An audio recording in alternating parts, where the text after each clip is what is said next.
no jokes. I don't know no jokes. Well, you're always talking. You're always joking.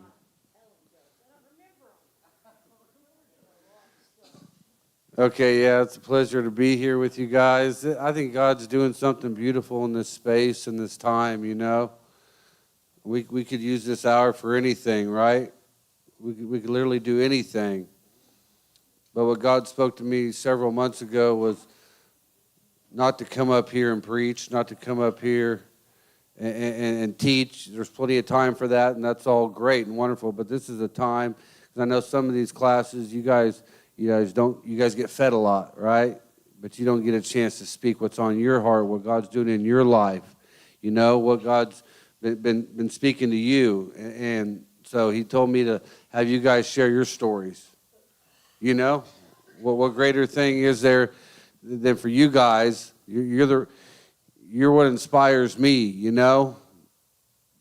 But I wanted to give this space to you to share your story. We've heard so many stories. Maybe God's stirring up something in you. You never thought you'd want to share your story, right?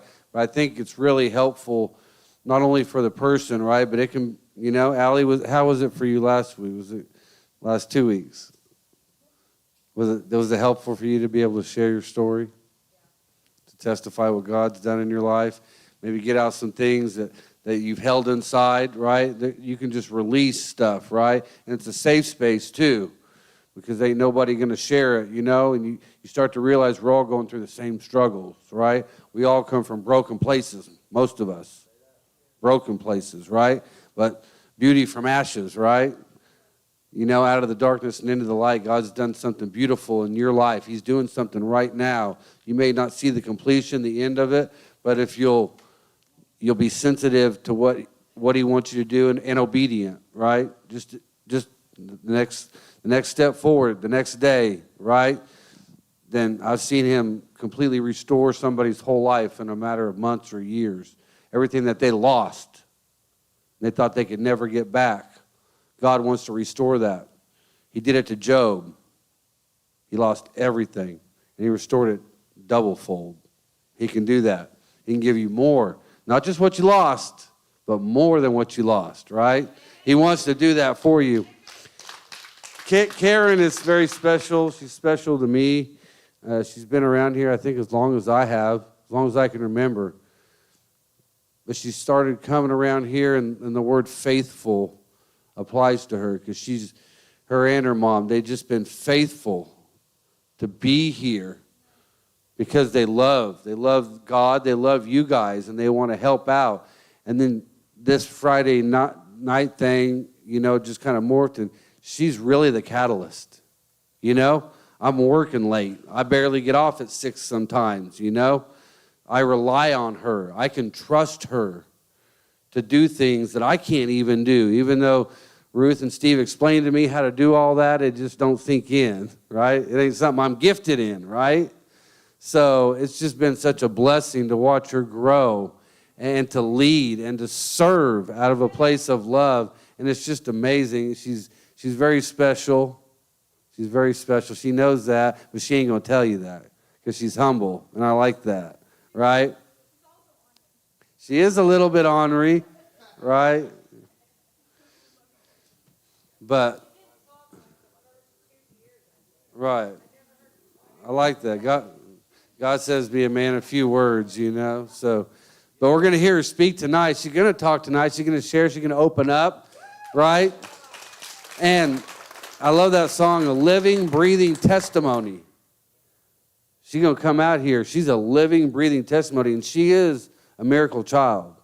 I promise you. She's been through some stuff that most of us would have crumpled under, right? That would have broke us. But because of her faith in God, right? She trusts him. Out of that, she's just doing things that she probably never thought she would do. So, miracle child of God, sister, come on up. Share your story. Get on up there, girl.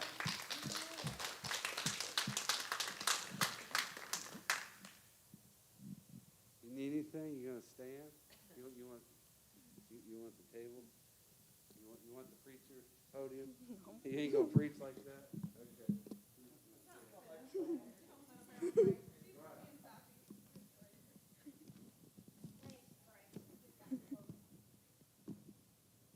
So, before I was even born, the doctors had told my mom that she couldn't have any more kids, but that was definitely not true.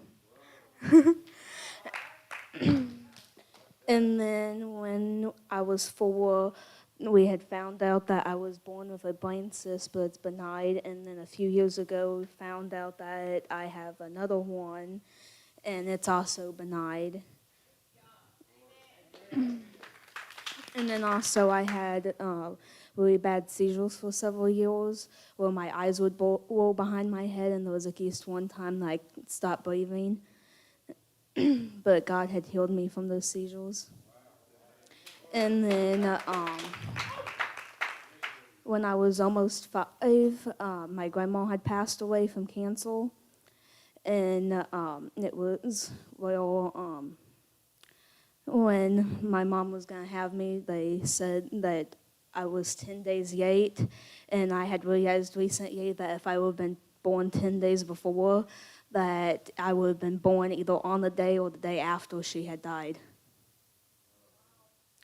And so I'm glad that that didn't happen. That I would have been 25 on the day that she would have died, and I would have wanted that.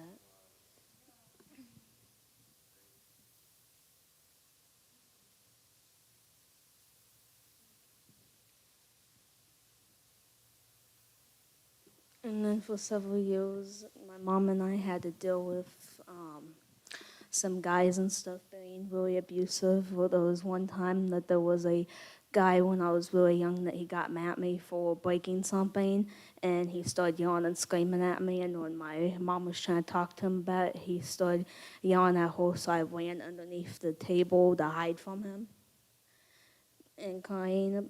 And then there would even be sometimes that his eyes would get bright red, and my mom would say, and he looked like had his fist out like he was about to punch her.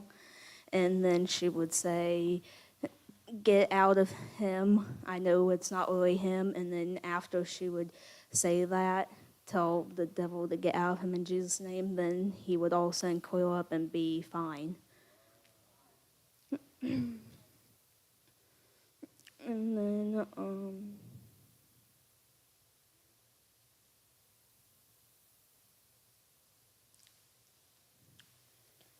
then, at my old church, I had gotten baptized in 2020 in December.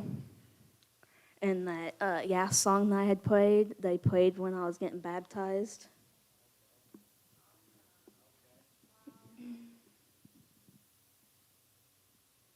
And then before we moved here, we were living in a hotel for a few years where there was a lot of drugs and shootings. Where one time there were some people that had went past and shot up a whole bunch of the rooms, but nobody had gotten hurt. And then there was even one time that we had a drug dealer come knocking at our door, and I had just looked through the peephole, and I was like, I don't recognize who that is, so we didn't answer the door. And then the people at the hotel had told us that it was a drug dealer that wasn't allowed there, so it was a good thing that we didn't answer the door. And it's a good thing, though, that we lived in that hotel because there was a place where there was a lot of homeless people that lived there. And we were helping them with food and stuff because there was some guy that we didn't even know that kept dropping off food for us. And so whatever we couldn't use, we would give to them. And then there was even one time that there was a Christmas that there was a family with young children that were homeless, and they were staying in the hotel. And they had gotten kicked out of the hotel and had lost all of the kids' Christmas presents. And so I had grabbed some of my toys that I didn't want anymore and gave it to them.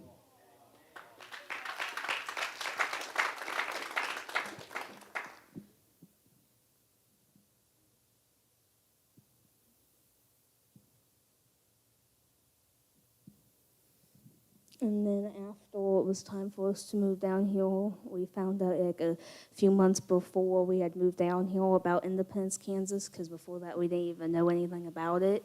And there were some people that we used to talk to that we don't talk to anymore, but they had told us about it down here. And my mom kept asking God if we should move down here, and he kept telling her yes, but I said no because I didn't want to leave my old church, even though we didn't always agree with the stuff that my old church was doing. But I didn't want to leave though because I grew up there. But then eventually I said okay because there was a Sunday morning. It was the last Sunday that we were gonna be there. But during the offering time, all of a sudden I just heard God say, "Don't be afraid to move there." And so that's how I knew it was Him, not me, because since I didn't even want to move here, I knew I wouldn't be thinking that stuff on my own. And then I still didn't. I still was like, okay, but if we move down there, I'm not going to another church ever again. Yeah, right. And then when he moved down here, like 4 days after we had moved down here, we had when we came here, we had drove past the church, and so my mom decided to call to ask about what time services were and stuff. And I was thinking, really, I don't want to go to church.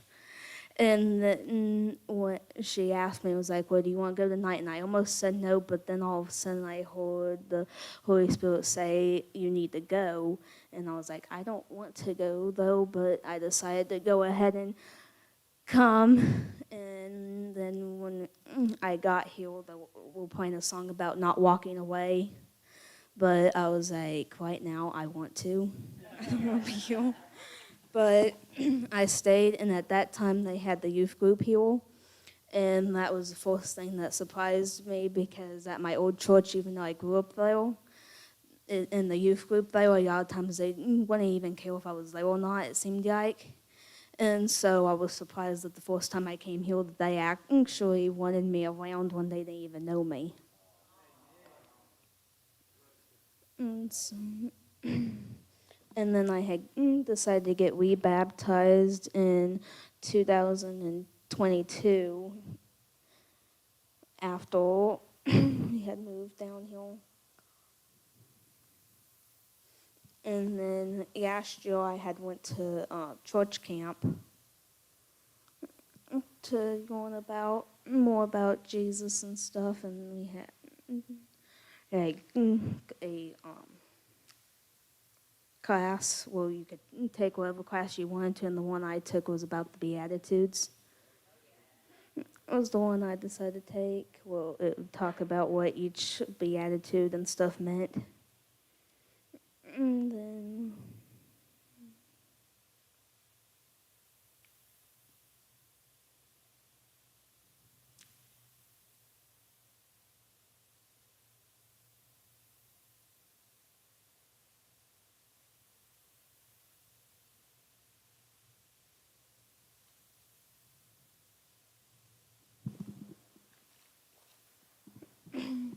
And then on my 16th birthday, my brother that I hadn't seen since my grandma's funeral, he had came down here for my 16th birthday. And it was a surprise. Because I wondered because I kept seeing my mom texting him, and I was thinking, that's weird how she is texting him, and he's texting back, and she never told me. And so I was wondering why, and I almost snooped at the phone to check. But then I decided not to. And then when I got here, everybody was acting suspicious. And then when I came in here, I looked over there, and I saw them, and I totally freaked out, thinking I was seeing things. And so then I got to meet his wife and my niece and nephews. And then also, because then even when I saw that my mom was writing to him and stuff, then I kind of had like a thought that maybe I would be able to see him again soon. But then I was kind of like, no, I doubt I'll ever be able to see him. And then I just kept hearing, yeah, you were going to see him soon.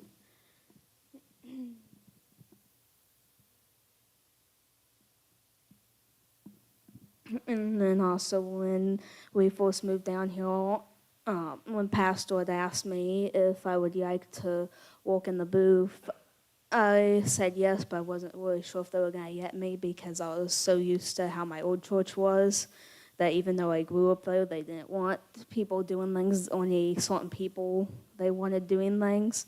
And so then when he asked me, I said yeah, but I didn't know if they would really get me or not.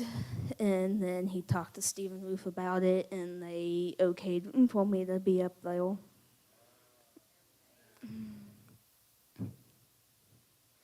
And at first, I wasn't sure if I would be able to do it or not, like the words and stuff, because I didn't know how to read very well. But now I've learned how to read from doing the words.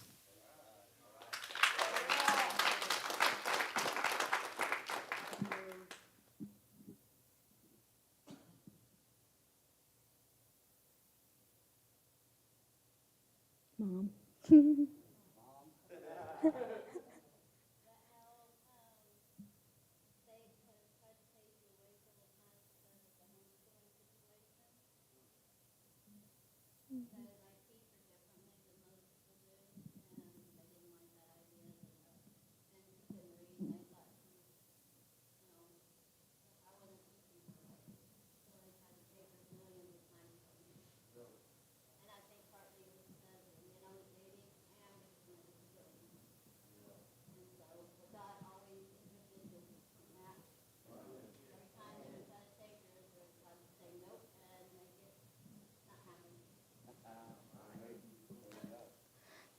And then also, there was one time after we had gotten able to, after God had got somebody out of our lives for good, then I was still having problems with it because I didn't really want to talk about it because I was so used to not being able to, or I would get yelled at by that person.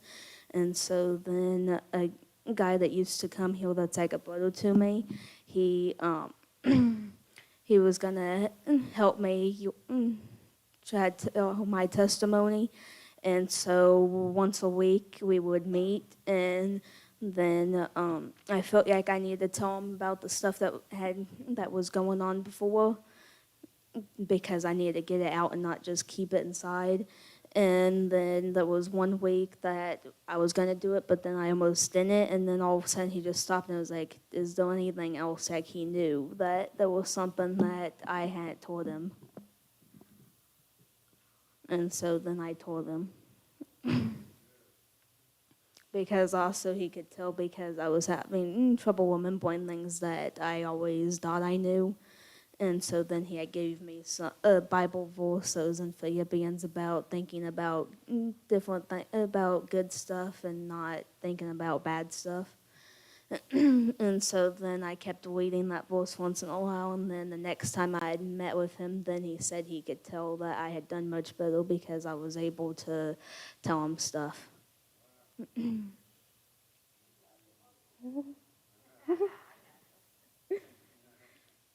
Anything else, Mom? Oh, yeah. And then after that, I decided to do Hidden Roots to get more stuff out since I knew that when I did Hidden Roots that when it that the people that I was talking had to talk to them about that they wouldn't go and tell them what I had said, and they never did.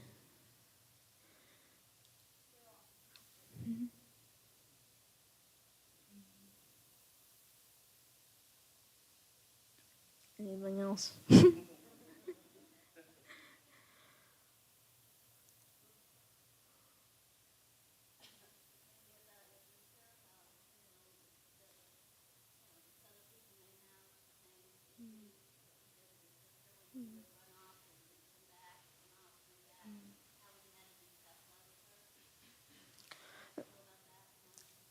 There was one guy that she was dating, and then he started making me feel uncomfortable because it seemed like he was hitting on me, and we kept trying to warn her, and she didn't believe it, and so she would take off with him, and then even when she would come back, then she would just keep talking about them. So then she decided, oh, I'm just going to go be with them again.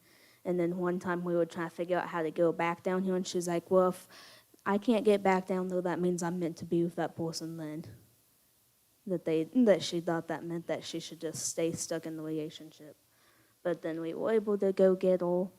And then there was another guy that was really bad on drugs and stuff that she would get with. Then she would break up with him because of how bad he was.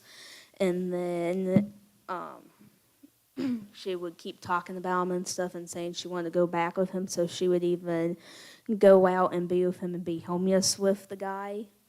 And then there was one time that we had seen her at a church dental thing that she was outside with him and he was yelling and screaming at her. And she started crying, so we brought her back home because she said she was done, that she wanted to come back. And then it was a few days later that the house that she was at caught fire. Right where, and it started right where she was sleeping.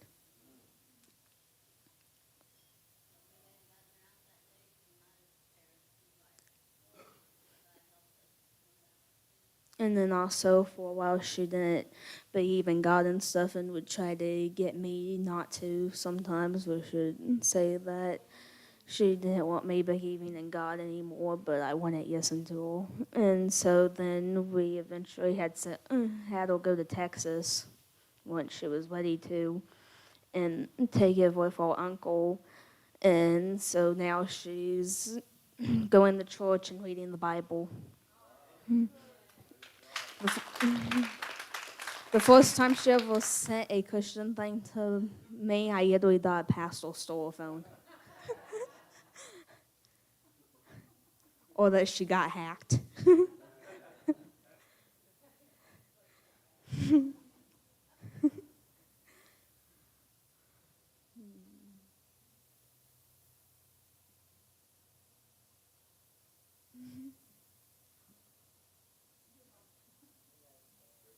Yeah, my mind went blank.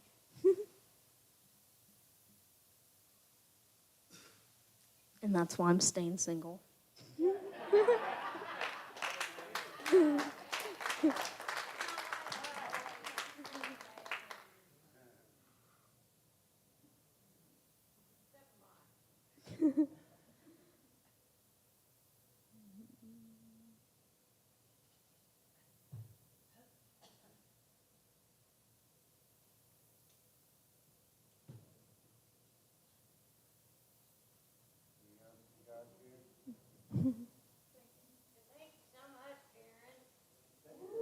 I can't think anymore.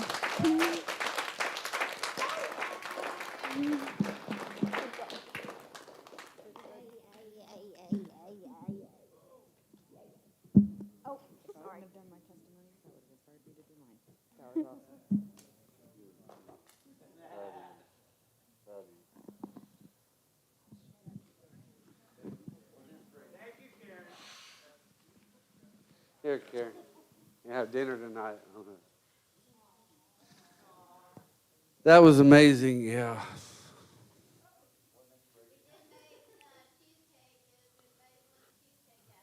Uh-oh. These guys don't like to eat, do you? Oh, okay. Can you give that to her?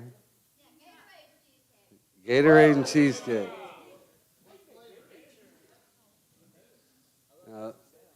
That's awesome.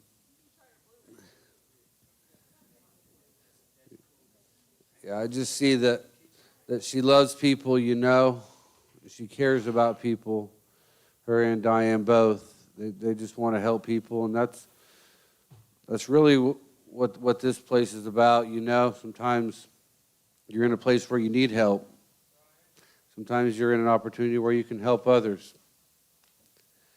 And nobody's too far gone, right? Nobody. We might look at somebody and think, man, but they just might be going through a rough day. They might have came out of a situation that we couldn't possibly fathom. But if you find yourself here, it's only because of the grace of God, you know, the grace of God that some of us are even still alive. And I look at people that were in dark, dark places, and now they're thriving and they're full of light, you know. So we just thank God for that. We're off the next 2 Fridays. Okay? 'Cause I understand it might be a trip to Elk City to watch fireworks. You guys heard that? Yeah, I just talked to Amanda. We usually do that with you guys, but we're going to be on vacation that Saturday. So that's just a really fun